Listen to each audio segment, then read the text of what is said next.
Avengers contre X-Men, ça arrive enfin sur grand écran et ça promet d'être épique. Mais ce n'est qu'une petite partie visible de l'iceberg. Évidemment, un échange sur Instagram entre RDJ et le compte officiel de Marvel Studios tease déjà le reveal d'une partie 2 du casting de Doomsday, donc préparez-vous, car on va bien sûr découvrir une intrigue explosive avec Dr Doom au cœur du chaos, mais aussi un Spider-Man qui va se retrouver malgré lui impliqué dans ce conflit monumental, sans oublier les 4 Fantastiques, Captain Marvel et Monica Rambeau, qui auront chacun leur rôle crucial à jouer. Tout ça tournera autour d'un événement dramatique appelé l'incursion finale, une collision cataclysmique entre deux réalités.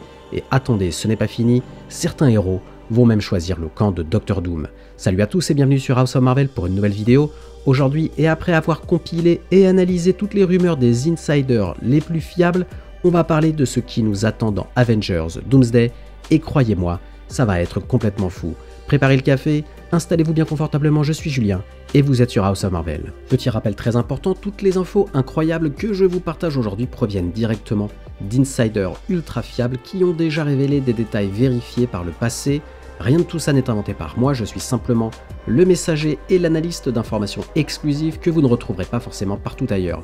Alors évidemment, prenez tout ça avec des pincettes, tant que Marvel n'a rien officialisé, mais croyez-moi, mes sources sont très solides. Ok, préparez-vous à du jamais vu car Avengers Doomsday va nous offrir une première historique, une incursion multiverselle en temps réel. Oui, vous avez bien entendu, on va assister directement à la collision explosive entre deux univers. D'un côté, notre Terre 616, celle qu'on connaît par cœur, et de l'autre, un univers divergent des X-Men. Pourquoi divergent? Parce que Marvel va gérer les X-Men à la manière de Daredevil. Vous vous souvenez l'univers 10005, celui des 3 premiers films X-Men? Eh bien, tout est lié au MCU, mais on ne reviendra pas évidemment sur les anciens détails de ces films. Le gros plus, c'est que tous les personnages des X-Men qu'on adore, ceux déjà annoncés et même ceux encore secrets viendront directement des films emblématiques de la Fox de Bryan Singer. Pour bien comprendre, cet univers alternatif des X-Men reprendrait place juste après les événements de X-Men Days of Future Past. Ça signifie quoi concrètement?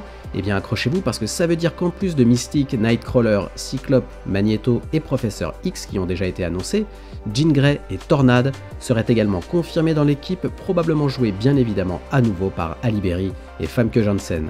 Autrement dit, quasiment tous les personnages cultes du film pourraient débarquer sans prévenir, prêts à nous en mettre plein la vue. Ok, maintenant on entre dans du très lourd. Deadpool et Wolverine seront officiellement impliqués dans Avengers Doomsday, même si on n'est pas encore certain qu'ils proviennent exactement du même univers X-Men. Mais franchement, peu importe d'où ils viennent, tant qu'on retrouve le duo Ryan Reynolds et Hugh Jackman à l'écran, c'est déjà épique. Certaines rumeurs très sérieuses circulent aussi sur le retour spectaculaire d'X-23, d'Electra et même de Blade avec le légendaire Wesley Snipes. Et cerise sur le gâteau, Nicolas Cage pourrait bien reprendre son rôle culte de Ghost Rider. Oui, je sais, c'est complètement fou, mais ça se confirme, ça promet un film absolument mythique. Vous voulez savoir qui est responsable du chaos multiversel dans Avengers Doomsday? Eh bien, c'est Monica Rambeau. Et oui, tout part d'elle. Souvenez-vous, dans la scène post-générique de The Marvels, Monica se réveille dans un univers totalement différent où elle croise Hank McCoy, alias Fauve, qui évoque Professeur X. Vous aurez donc compris, cet univers-là, c'est précisément celui des X-Men, la timeline juste après Days of Future Past, l'univers 10005. Résultat des courses, Monica est coincée malgré elle dans cet univers parallèle et provoque involontairement une incursion catastrophique avec notre Terre 616. Vous vous souvenez du speech de Doctor Strange dans Multiverse of Madness? Il avait clairement dit que débarquer dans un univers où on n'a rien à y faire, ça créait un déséquilibre monumental pouvant détruire des réalités entières. Et bien là, c'est exactement ce qui arrive. Bref, Monica Rambeau est au cœur du chaos multiversel et croyez-moi, ça va devenir très vite incontrôlable. Mais Monica ne sera pas seule dans cette bataille épique. Elle va s'allier à Binary, incarnée par Lashana Lynch, vous vous souvenez, Maria Rambeau, sa mère, qu'on a aperçue dans la scène post-générique, pour tenter désespérément d'empêcher ces incursions dévastatrices. Mais il y a un hic, pendant qu'elle cherche frénétiquement un moyen d'inverser la polarité des incursions, il est déjà trop tard, le chaos a déjà commencé. Et le pire dans tout ça, personne ne comprend vraiment ce qui se passe, chacun pense que son monde est attaqué par une autre réalité et se persuade rapidement que la seule façon de survivre, c'est de détruire complètement l'autre univers. Et là, on rejoint parfaitement ce qui se passe dans les comics, quand deux univers entrent en collision, ils sont tous les deux condamnés à disparaître, à moins que l'un d'entre eux ne soit totalement anéanti. Bref, le compte à rebours a commencé, et ça sent vraiment mauvais pour tout le monde. Vous l'aurez sûrement compris, tout ce chaos multiversel va déboucher sur le combat dont on rêve depuis des années, Avengers contre X-Men.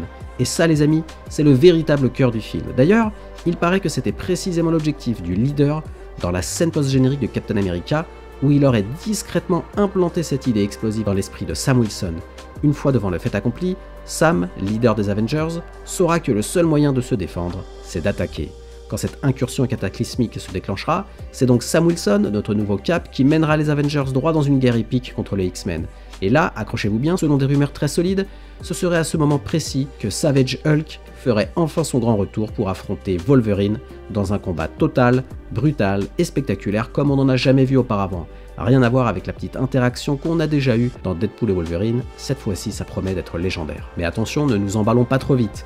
Le côté Avengers vs X-Men ne sera pas tout le film, mais seulement un chapitre majeur, hyper intense, dans cette immense histoire qu'est Avengers Doomsday, car les premiers rapports parlent déjà d'un film d'environ 3 heures. Imaginez ça un peu comme la scène mythique où tous les Avengers affrontent Hulk dans le tout premier Avengers, c'est un moment clé spectaculaire, mais ce n'est qu'un fragment du film. Mais ce fragment va envoyer du très lourd. À cause de cette incursion incontrôlable, les X-Men seront obligés de s'allier avec leurs ennemis historiques, la confrérie des mutants. Oui, héros et vilains mutants vont faire équipe pour défendre leur univers coûte que coûte face aux Avengers. Franchement, qui aurait imaginé voir Magneto combattre aux côtés de Tornade, Wolverine, Jean Grey, contre Captain America, Captain Marvel ou Hulk? On n'est clairement pas prêt pour une bataille aussi épique et imprévisible. Et attendez, parce que pendant ce temps, une autre intrigue explosive va se mettre en place. Captain Marvel, elle, rongée par la culpabilité d'avoir perdu Monica, va tout faire pour essayer de la ramener à tout prix. Pour ça, Carol Danvers n'hésitera pas à jouer avec le feu en tentant désespérément de reproduire l'événement avec le bracelet quantique, ce qui, vous vous en doutez bien, est extrêmement risqué. Et c'est d'ailleurs comme ça que tous ces personnages vont rentrer dans un seul film. Il y aura bien évidemment plusieurs terrains de conflit dans plusieurs lieux différents. Face à l'ampleur de la tâche, Captain Marvel va demander de l'aide à deux génies bien connus, Bruce Banner et Wong, et là, vous comprenez enfin le lien mystérieux avec la scène post-générique où les héros analysaient déjà des artefacts bien précis. Mais ce n'est pas tout. De son côté, Kamala Khan, alias Miss Marvel, mène une double mission ultra importante, recruter les prochaines générations de héros pour former les Young Avengers, probablement sur la côte ouest des États-Unis, et trouver une solution avec son propre bracelet quantique pour rejoindre Monica et stopper définitivement cette incursion catastrophique. Et bref, toutes ces intrigues vont s'entrecroiser pour nous offrir un film absolument dingue, rempli d'action, de tension et de suspense. Et vous pensiez vraiment que les 4 Fantastiques allaient rester tranquillement à l'écart de tout ce chaos? Eh bien pas vraiment. Même si leur rôle reste encore très mystérieux dans ce grand bazar multiversel, une chose est sûre, Reed Richards ne peut pas s'empêcher de jouer avec le feu. Installé confortablement dans son propre univers, Reed, éternellement curieux, continue de manipuler dangereusement la réalité à la recherche d'autres mondes à explorer. Mais connaissant notre cher Mr Fantastique, il est évident que tôt ou tard, lui ou toute son équipe débarqueront en plein milieu de la mêlée, probablement au moment où on les attendra le moins. Imaginez un peu la scène. Alors que les Avengers affrontent les X-Men et que tout semble perdu, un portail dimensionnel s'ouvre soudainement, révélant Reed Richards, la femme invisible, la torche humaine et la chose prête à se lancer dans l'action. Bref, leur arrivée surprise pourrait aussi bien être le tournant décisif de cette guerre multiverselle. Et qu'en est-il de notre cher Spider-Man dans tout ce chaos? Eh bien tenez-vous prêts, car d'après les dernières rumeurs, Peter Parker ferait absolument tout pour éviter d'être mêlé à cette guerre, et vous allez comprendre pourquoi, sauf qu'évidemment, la vie n'est jamais facile pour notre Spidey préféré, il va être forcé de rejoindre la bataille malgré lui. Mais il y a mieux, cette fois-ci Spider-Man ne viendra pas les mains vides, il semblerait qu'il obtienne enfin le fameux costume symbiote tant attendu par les fans, et c'est bien pour ça qu'il va se mêler à la bataille contre son plein gré. Imaginez un peu, une version noire et blanche ultra stylée de son costume iconique de la fin de No Way Home, plus sombre, plus puissant et probablement plus dangereux que jamais. Bref, Spider-Man va débarquer sur le champ de bataille avec un look incroyable et des pouvoirs boostés comme jamais, ça sent déjà les combats épiques à plein nez. Ok, maintenant, on touche à la partie la plus ambitieuse du film. Doctor Strange et Clea vont entrer directement dans la danse aux côtés de Doctor Doom lui-même. Et ça, c'est un clin d'œil direct à l'intrigue légendaire des comics où Doom et l'homme molécule essayent désespérément de sauver ce qui reste du multivers. Seulement voilà, même eux vont finir par réaliser qu'ils ne pourront jamais sauver toutes les réalités en danger. Doom, pragmatique et déterminé comme jamais, proposera alors de sauver au moins une réalité, une ultime chance d'éviter un chaos total. Et bien sûr, Doctor Strange finira par accepter ce compromis impossible, c'est exactement là qu'on rejoint les fameux concept art qui avaient fuité.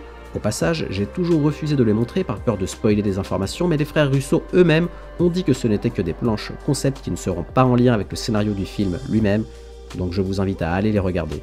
Dans certains concepts, on voit Doom régnant d'une main de fer sur Battleworld, un monde bricolé à partir de fragments d'univers détruits, avec Doctor Strange à ses côtés sous le rôle de Sheriff Strange vu dans les comics. Franchement, rien que ça promet une intrigue absolument dingue. Mais ce n'est pas fini, Doom, lui, se considère comme le sauveur, celui qui doit réparer le multivers coûte que coûte, portant désormais un nouveau masque, mais avec la même tâche, et avec une mission toujours identique, sauver ce qui peut encore l'être. Il méprise profondément Kang et blâme le TVA pour tout ce chaos. Résultat, le climax du film sera tout simplement hallucinant avec une guerre multiverselle éclatant au cœur même du TVA, variants, héros, méchants, tout le monde réuni dans un combat final qui promet d'être épique. Et au milieu de tout ça, Loki servira d'élément moteur essentiel au scénario, même si paradoxalement il pourrait finir par passer au second plan face à l'ampleur de la catastrophe multiverselle. Quant à Sylvie, une issue dramatique semble presque inévitable pour elle, marquant profondément l'histoire. Bref, ce scénario s'annonce incroyablement bien ficelé, réunissant parfaitement tous les arcs narratifs du MCU qu'on adore, le multivers, le TVA, la fameuse scène post-générique de The Marvels avec les X-Men, sans oublier Deadpool, Wolverine, et évidemment Spider-Man, Captain Marvel et tant d'autres. Personnellement, je suis complètement hypé, vous l'aurez compris, et je trépigne déjà d'impatience à l'idée de voir ce casting monstrueux et ces intrigues exploser à l'écran. Je pense que ça va être le film Marvel qu'on n'oubliera jamais. À vous de me donner votre avis maintenant. Qu'attendez-vous de ce Doomsday? Faites-le moi savoir en commentaire et n'hésitez pas à me faire parvenir vos théories, j'adore les lire et en débattre avec vous. Et comme d'habitude, merci d'avoir regardé cette vidéo. Si elle vous a plu, merci de la liker et de me donner votre avis en commentaire. Aussi, pour ne pas louper mes prochaines vidéos, abonnez-vous et activez les notifications. À la prochaine sur House of Marvel.